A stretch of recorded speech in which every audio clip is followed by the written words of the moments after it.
Thank you so much for coming to share.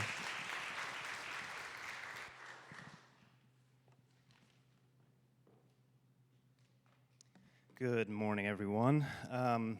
Before I start, I just want to introduce myself. So my name is Jesse Poor. Been coming to the well for about 3 years, and I'm married to my lovely wife, Corinne. It's a privilege to take time to share some of my story this morning, as I've struggled with sexual sin in my life.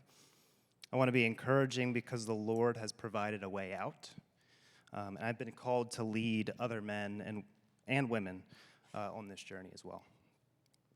Richard Rohr once said, "If you don't transform your pain, you will transmit it." I am a recovering porn addict, and I am also the son of an addict. I come from a family with fathers and grandfathers that lived in addiction as well as sexual sin. I was introduced to pornography in 5th grade. As I experienced trauma through my family and in my childhood, I desired security in my life. I desired comfort. I desired connection and relief. But instead of going to Jesus for those things, I went to pornography and in sexual sin. And I hid that sin for years. When I was in college, my life was changed by Christ. My Christ-loving community helped me get connected with Regeneration Ministries. This organization provided counseling, small groups for men, women, for husbands, for wives, and a lot of resources. And their aim was to help people become whole, to find sexual integrity and wholeness. Most recently, I have been continuing that journey with Pure Desires in a local group as well. So there's a couple things that I've learned from these groups. First, I have to be honest with myself and with others. Don't hide your pain. Don't hide your sin. If I begin to lie about the small things, then I become comfortable lying about the big things. Own up to your sin. And second is that I need healing in the context of relationships and community. I went to therapy as well. Going to therapy helped me to confront some of the hurts with my family, with my dad in particular. So I started to hold him accountable as things started to come up, the things he would say, the ways he would act towards me. I started to set some boundaries.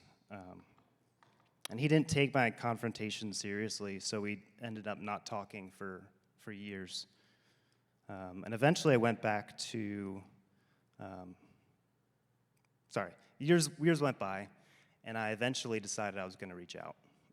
I wrote him a letter. He read the letter, and he wept. And I didn't want to reach out to him for the sake of my own benefit, but the Lord was calling me to see what he might do.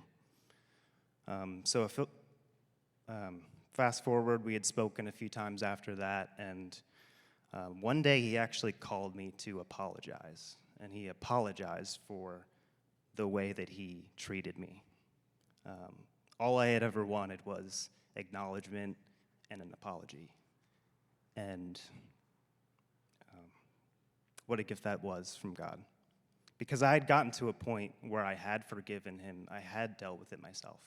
The Lord didn't need to provide this apology, but I knew that that came from the Lord.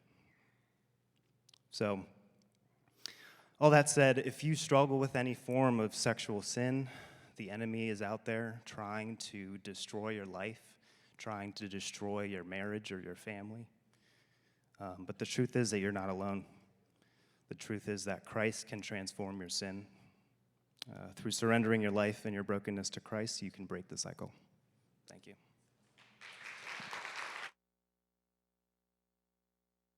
Thanks for sharing. Jesse's email is up here, and then also info at the Well Silver Spring.